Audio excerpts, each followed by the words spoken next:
Alright, I just laid a Doug fir floor in this room, and there's a number of knot holes that I am filling in. So I thought I'd take a little break and show you guys how I am filling in these knot holes.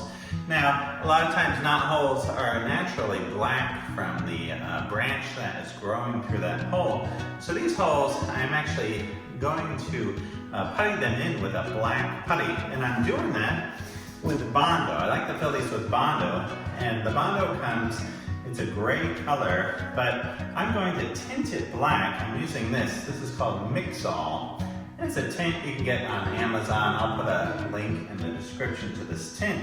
But I want to show you how I mix this up, how to fill the hole, and then we'll sand it off flush. This is the Bondo that I'm using. It's an all-purpose putty, and the amount that I like to pull out at one time is about the size of a golf ball. So I'll put a golf ball size blob right here on our mixing board. And then I'll grab the Mix-All, Schwartz Black that's called, and I'll put a few drops for this golf ball size. It's about 10 drops or maybe about 2 inches or so if you squirt it out in the line. And for this I'm using a white cream hardener. You don't want to use red hardener for this. You want to use the white because we're going for that black tint. So for a golf ball size blob, I like to do 1 inch of the hardener. It's a little bit more than 1 inch. You don't want to go too much. You don't want to go too little. You want to get it just right.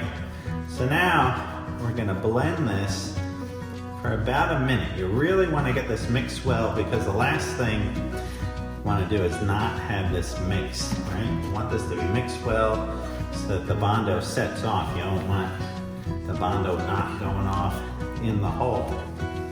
So you mix this for about a minute, and then you got about, I don't know, 5 minutes to work with it, 5-10 minutes. You can feel it start to harden up as you're going along and filling the holes. So just mix enough, mix as much as you're going to use.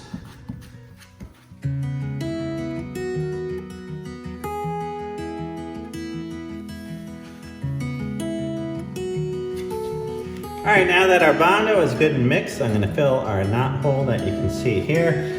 I'll just get a little roll on the knife, give it a little Bob Ross, and we're gonna fill in a nice little happy knot hole. And sometimes I like to leave it a little bit crowned, even though this Bondo says non-shrinking. It does shrink back a little bit. And so I crown it up, shave off the excess around the sides, and then try to use up the rest of my Bondo while it is still pliable.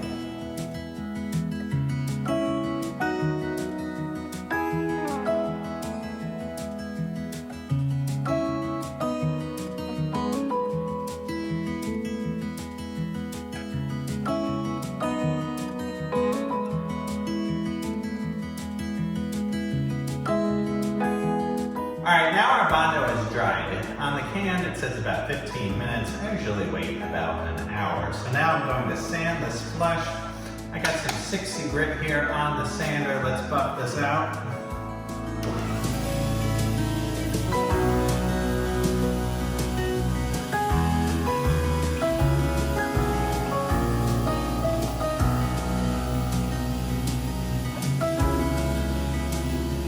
All right, as you can see, that came out beautiful, and looks a little light right now, but that will darken up as soon as we get some finish on it. Right, that will get nice and dark. All right, I only got about 50 more of these to sand, and then I will vacuum the floor and I'll put a coat of finish. For this floor, I'm using the Bona Mega Wood Floor Finish. That's a great product. That will go down very easily in here, and then we'll be ready for some dancing. All right, back to sanding. Right on.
right, doesn't this look fantastic? I just wanted to say that all this wood was cut down and milled locally by a friend of mine, David Coates. Even this bed right here and the end tables, I made this all out of local wood, and I just think it came out fantastic. Those beds and the end tables, I'll show you that in another video. Alright, hope you guys are great, hope you enjoyed this video, and I'll see you all soon. Right on.